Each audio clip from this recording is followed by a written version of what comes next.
السلام علیکم ورحمۃ اللہ وبرکاتہ۔ اللہ تعالیٰ نے تجارت کو حلال اور سود کو حرام قرار دیا ہے۔ سود کو عربی زبان میں ربا کہتے ہیں، جس کا لغوی معنی زیادہ ہونا، پروان چڑھنا، بلندی کی طرف جانا، اور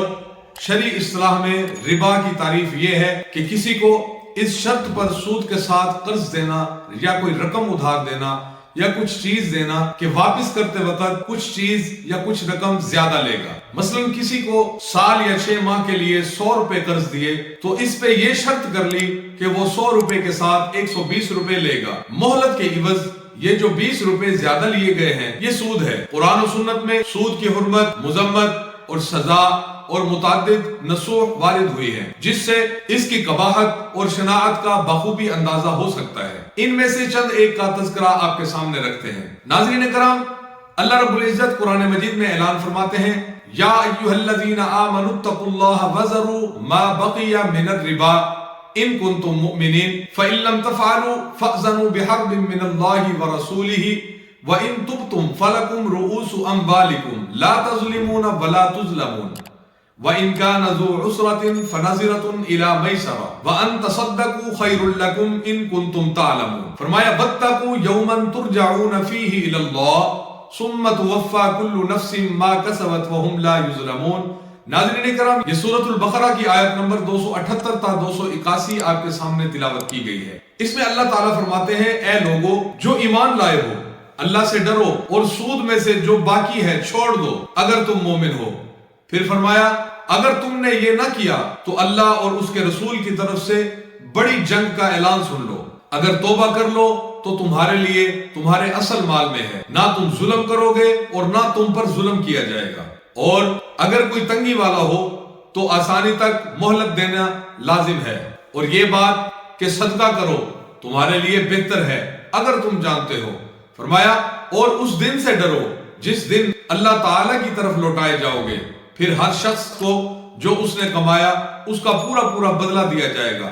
اور ان پر ظلم نہیں کیا جائے گا۔ ناظرین کرام، سود خور کے لیے نبی کریم صلی اللہ علیہ وآلہ وسلم کی زبان مبارکہ سے اللہ رب العزت نے کہلوایا، اور ہم سب کے لیے پیغام بھی ہے اور وعید بھی ہے۔ اللہ تعالیٰ فرماتے ہیں، یا ایھا الذین آمنوا لا تأکلوا الربا اضعافا مضاعفة واتقوا اللہ لعلکم تفلحون واتقوا النار التي اعدت للکافرین واطیعوا اللہ والرسول لعلکم ترحمون۔ سورۃ آل عمران آیت نمبر 130 تا 132 آپ کے سامنے تلاوت کی گئی۔ اس میں اللہ تعالیٰ فرماتے ہیں، اے لوگو جو ایمان لائے ہو، بڑھا چڑھا کر سود نہ کھاؤ اور اللہ سے ڈرو تاکہ تم فلاح پاؤ، اور اس آگ سے ڈرو جو کافروں کے لیے تیار کی گئی ہے، اور اللہ اور اس کے رسول کا حکم مانو تاکہ تم پر رحم کیا جائے۔ ناظرین کرام، سود کھانے والا انسان جو دنیا میں سود کا کاروبار لین دین کرتا ہو یا کسی بھی وجہ سے سود کھاتا ہو، اس کی قیامت والے دن کیا حالت ہوگی؟ آئیے اللہ کے قرآن کی طرف چلتے ہیں۔ اللہ تعالیٰ قرآن مجید میں اعلان فرماتے ہیں، الذین یأکلون الربا لا یقومون الا کما یقوم الذی یتخبطہ الشیطان من المس ذالک بانہم قالوا انما البیع مثل الربا واحل اللہ البیع وحرم الربا فمن جاءہ موعظۃ من ربہ فانتہى فلہ ما سلف وَأَمْرُهُ إِلَى اللَّهِ وَمَنْ عَادَ فَأُولَٰئِكَ أَصْحَابُ النَّارِ هُمْ فِيهَا خَالِدُونَ۔ فرمایا يَمْحَقُ اللَّهُ الرِّبَا وَيُرْبِي الصَّدَقَاتِ وَاللَّهُ لَا يُحِبُّ كُلَّ كَفَّارٍ أَثِيمٍ۔ سورۃ البقرہ آیت نمبر 275 276 آپ کے سامنے تلاوت کی گئی۔ اللہ تعالیٰ فرماتے ہیں، وہ لوگ جو سود کھاتے ہیں اور روز قیامت اس طرح کھڑے ہوں گے جیسے وہ شخص کھڑا ہوتا ہے جسے شیطان چھو کر ختمی کر گیا ہو، یعنی کہ جس طرح کسی آسیب زدہ انسان کی حالت ہوتی ہے اور وہ اس حالت میں اسے کچھ سمجھ نہیں آتا کہ وہ کیا کرے کیا نہ کرے، نہ اسے گرمی کا ہوش ہوتا ہے نہ اسے سردی کا ہوش ہوتا ہے، اس حالت میں اللہ قیامت والے دن اپنے سامنے سود کھانے والے بندے کو کھڑا کرے گا، اور فرمایا یہ اس لیے کہ انہوں نے کہا تجارت تو سود ہی کی طرح ہے، حالانکہ اللہ تعالیٰ نے تجارت کو حلال اور سود کو حرام کیا ہے۔ پھر جس کے پاس اس کے رب کی طرف سے کوئی نصیحت آئے لہٰذا وہ باز آ جائے، تو جو پہلے ہو چکا وہ اسی کا ہے، اور اس کا معاملہ اللہ کے سپرد ہے، اور جو دوبارہ ایسا کرے فرمایا وہی لوگ آگ والے ہیں، یعنی جہنم کی آگ کے وہ لوگ حقدار ہیں جو سود جان بوجھ کر لیتے دیتے ہوں۔ اور آگے فرمایا وہ ہمیشہ اسی نارے جہنم میں رہنے والے ہیں۔ اور آخر میں فرمایا اللہ تعالیٰ سود کو مٹاتا ہے اور صدقات کو بڑھاتا ہے، یعنی اللہ کے راستے میں اللہ کی رحمت پہ یقین رکھ کے خرچ کرنے کو اللہ تعالیٰ پروموٹ کرتے ہیں، بڑھاتے ہیں، اور سود والے کاروبار کو، سود والے لین دین کو اللہ تعالیٰ مٹانے والے ہیں۔ اور اللہ کسی ایسے شخص سے محبت نہیں کرتا جو سخت ناشکرا اور سخت گناہ گار ہو۔ اللہ اکبر۔ ناظرین کرام، ہماری حالت کیا ہے؟ ہماری حالت یہ ہے کہ ہم گناہ کو گناہ ہی نہیں سمجھتے، اور نتیجہ کیا نکلتا ہے؟ ہم گناہوں کی دلدل میں مسلسل پھنستے چلے جاتے ہیں۔ اسی طرح اللہ رب العزت نے سود کھانے والے کے لیے دردناک وعید کا اعلان فرماتے ہوئے فرمایا فَبِظُلْمٍ مِّنَ الَّذِينَ هَادُوا حَرَّمْنَا عَلَيْهِمْ طَيِّبَاتٍ أُحِلَّتْ لَهُمْ وَبِصَدِّهِمْ عَنْ سَبِيلِ اللَّهِ كَثِيرًا وَأَخْذِهِمُ الرِّبَا وَقَدْ نُهُوا عَنْهُ وَأَكْلِهِمْ أَمْوَالَ النَّاسِ بالباطل وَأَعْتَدْنَا لِلْكَافِرِينَ مِنْهُمْ عَذَابًا أَلِيمًا۔ سورۃ النساء آیت نمبر 160 161 آپ کے سامنے تلاوت کی گئی۔ اللہ تعالیٰ فرماتے ہیں جو لوگ یہودی بن گئے ان کے بڑے ظلم ہی کی وجہ سے ہم نے ان پر کئی پاکیزہ چیزیں حرام کر دی، وہ پاکیزہ چیزیں جو ان پر پہلے حلال کی گئی تھی، اور ان کے اللہ کے راستے سے بہت زیادہ روکنے کی وجہ سے، اور ان کے سود لینے کی وجہ سے، حالانکہ انہیں اس سے منع کیا گیا تھا، اور ان کے لوگوں کے اموال باطل طریقے کے ساتھ کھانے کی وجہ سے، یعنی ناحق لوگوں کا مال کھانے کی وجہ سے، اور ہم نے ان میں سے کفر کرنے والوں کے لیے دردناک عذاب تیار رکھا ہے۔ ناظرین کرام، سود خوری کی سزا احادیث کی روشنی میں بھی ہمیں ملتی ہے۔ حضرت عبداللہ بن مسعود رضی اللہ تعالیٰ عنہ فرماتے ہیں کہ سود کھانے والا، کھلانے والا، لکھنے والا، ان دونوں کے گواہان جب وہ علم ہونے کے باوجود اس میں شریک ہوں تو محمد صلی اللہ علیہ وآلہ وسلم سے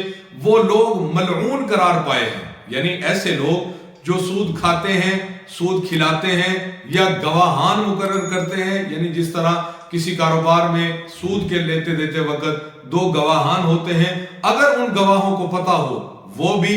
اور جو لکھنے والا ہو، سود کا فیصلہ محفوظ کرنے والا ہو، ان پر اللہ کے رسول صلی اللہ علیہ وآلہ وسلم نے لعنت فرمائی ہے۔ اسی طرح سیدنا جابر رضی اللہ تعالیٰ عنہ فرماتے ہیں کہ رسول اللہ صلی اللہ علیہ وآلہ وسلم نے سود کھانے والے، سود کھلانے والے، اس کو لکھنے والے، ان دونوں کے گواہان اگر ان کو علم ہو، یہ سب گناہ کے برابر میں شریک ہیں۔ ناظرین کرام، سود خوری تباہ اور برباد کر دینے والا عمل ہے۔ سیدنا ابو ہریرہ رضی اللہ تعالیٰ عنہ سے روایت ہے کہ رسول کریم صلی اللہ علیہ وآلہ وسلم نے فرمایا 7 ہلاک کر دینے والے گناہوں سے بچو۔ وہ 7 گناہ کون سے ہیں؟ یہی سوال صحابہ کرام رضوان اللہ علیہم اجمعین نے بھی آپ صلی اللہ علیہ وآلہ وسلم سے کیا، تو نبی صلی اللہ علیہ وآلہ وسلم نے فرمایا پہلا گناہ اللہ تعالیٰ کے ساتھ شرک، دوسرا گناہ جادو، تیسرا گناہ کسی جان کو قتل کرنا جسے اللہ تعالیٰ نے حرام کیا ہو مگر حق کے ساتھ، یعنی حق بنتا ہو قتل کرنا ٹھیک ہے، اگر حق نہیں، نا حق کسی کو قتل کیا۔ اگلا گناہ کون سا ہے؟ فرمایا سود خوری، سود خوری کرنا، یہ بھی ہلاک کر دینے والا گناہ ہے۔ اور اس سے اگلا فرمایا یتیم کا مال ہڑپ کر جانا، کھا جانا، ناجائز طریقے سے قبضہ کر لینا، جس طرح یتیموں کے گھروں پہ قبضہ کیا جاتا ہے، ان کی جائیدادوں پہ قبضہ کیا جاتا ہے۔ استغفر اللہ، آج کل تو ایسے حالات بھی آ چکے ہیں کہ لوگ یتیموں کو گھروں سے نکال دیتے ہیں۔ اور اگلا سوال فرمایا دین اور اسلام کی جنگ ہو رہی ہو تو میدان جنگ میں پیٹھ دکھا کے بھاگنا بھی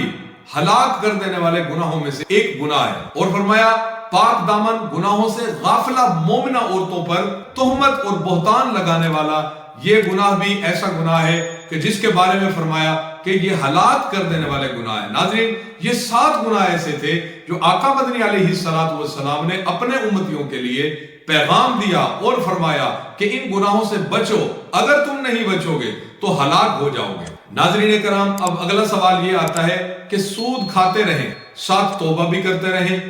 کیا جان بوجھ کر سود کھانے کے گناہ کی معافی ہوگی یا نہیں؟ آئیے چلتے ہیں صحابی رسول صلی اللہ علیہ وآلہ وسلم کی طرف۔ حضرت سیدنا عوف بن مالک رضی اللہ تعالیٰ عنہ بیان کرتے ہیں رسول اللہ صلی اللہ علیہ وآلہ وسلم نے فرمایا ایسے گناہوں سے بچو جن گناہوں کو معاف نہیں کیا جائے گا۔ وہ گناہ کون سے ہیں؟ پہلا گناہ مال غنیمت میں سے خیانت کرنا، یعنی عوام کے مال کو غلط استعمال کرنا، پہلا گناہ یہ ہے کہ جس کو معاف نہیں کیا جائے گا۔ دوسرا گناہ جو شخص عوامی مال کو چرائے گا اس کا گناہ بھی معاف نہیں کیا جائے گا، اور روز قیامت وہ اس چرائے ہوئے مال کو اپنے ساتھ لے کے کھڑا ہوگا۔ دوسرا گناہ سود خوری، جو شخص سود کھائے گا وہ قیامت والے دن حواس باختہ اور پاگل بن کر آئے گا۔ استغفر اللہ۔ پھر آپ صلی اللہ علیہ وآلہ وسلم نے ایک آیت پڑھی کہ جو لوگ سود کھاتے ہیں وہ روز قیامت اس شخص کی طرح کھڑے ہوں گے کہ جسے شیطان نے ہاتھ لگا کر یا اس کے اندر داخل ہو کر اسے ختمی کر دیا ہو، یعنی اسے دیوانہ کر دیا ہو، یعنی یوں سمجھے کہ اسے پاگل کر دیا ہو۔ ناظرین کرام، اب اگلا سوال یہ آتا ہے کہ علم ہونے کے باوجود بھی سود کھانے کا کتنا گناہ ہے؟ حضرت عبداللہ بن حنظلہ رضی اللہ تعالیٰ عنہ فرماتے ہیں کہ رسول اللہ صلی اللہ علیہ وآلہ وسلم نے اعلان فرمایا کہ علم ہونے کے باوجود، یعنی اگر انسان کو علم ہو کہ میں سود کھا رہا ہوں، فرمایا علم ہونے کے باوجود اگر کوئی 1 دینار سود کا کھا لے، 1 دینار، اس کو ایسے سمجھ لیں کہ ہمارے پاکستان کی کرنسی کے لحاظ سے 1 روپیہ، سود کا کوئی 1 دینار اگر کوئی کھا لے تو اس کا وبال ایسا ہے کہ جس طرح اس نے 36 بار زنا کیا ہو، تو وہ 36 مرتبہ زنا کرنے سے بھی زیادہ سخت گناہ ہے۔ سود خوری کے سب سے ہلکے درجے کا گناہ کون سا ہے؟ فرمایا سود کے 73 درجے ہوں، سود کے 73 درجے ہوں، ان میں سے سب سے ہلکے درجے کا گناہ ایسا ہے کہ جیسے آدمی اپنی ماں کے ساتھ نکاح کر لے۔ سود کے 73 درجے، ان میں سے 72 نہیں، آخری ایک چھوٹا درجہ وہ ایسا ہے کہ جس طرح کسی آدمی نے اپنی ماں کے ساتھ، سکی ماں کے ساتھ نکاح کیا ہو، یعنی اتنا بڑا قباحت والا جرم ہے۔ سیدنا ابن مسعود رضی اللہ تعالیٰ عنہ روایت کرتے ہیں کہ آقا صلی اللہ علیہ وآلہ وسلم نے فرمایا جو شخص جتنا زیادہ سودی کاروبار میں ملوث ہوگا وہ اپنی اخروی اچھے انجام کے لحاظ سے اتنا ہی قلت کا شکار ہوگا۔ اور پھر فرمایا جس قوم میں زنا اور سود عام ہو جائے تو وہ اپنے آپ پر اللہ کا عذاب حلال کر لیتے ہیں۔ پھر فرمایا قیامت سے پہلے سود اور زنا عام ہو جائیں گے۔ سیدنا عبداللہ بن عباس رضی اللہ تعالیٰ عنہ فرماتے ہیں کہ جو شخص سودی معاملات پر قائم رہتا ہے اور اس سے باز نہیں آتا تو مسلمانوں کے حکمرانوں پر لازم ہے کہ وہ اسے توبہ کرنے کو کہیں، اگر وہ باز آ جائے تو ٹھیک، ورنہ اس کی گردن اڑا دے۔ اسی طرح علامہ ابن القیم رحمت اللہ تعالی علیہ فرماتے ہیں کہ جب کسی بستی یا کسی علاقے میں زنا اور سود خوری عام ہو جائے تو ایسی بستی کی تباہی اور بربادی کا حکم ہو جاتا ہے۔ ناظرین کرام، یہ تھی ہماری آج کی مختصر ویڈیو۔ اگلی ویڈیو میں ہم بات کریں گے بینک سے کاروبار کرنا کیسا ہے، اور لائف انشورنس کے حوالے سے یہ جو ڈیل ملتی ہے، یہ جو آفر ملتی ہے، اس کو قبول کرنا کیسا ہے، اس کے ساتھ اٹیچ رہنا کیسا ہے، اور اسی طرح کسی مکان یا کسی گاڑی کو گروی رکھنا کیسا ہے، اور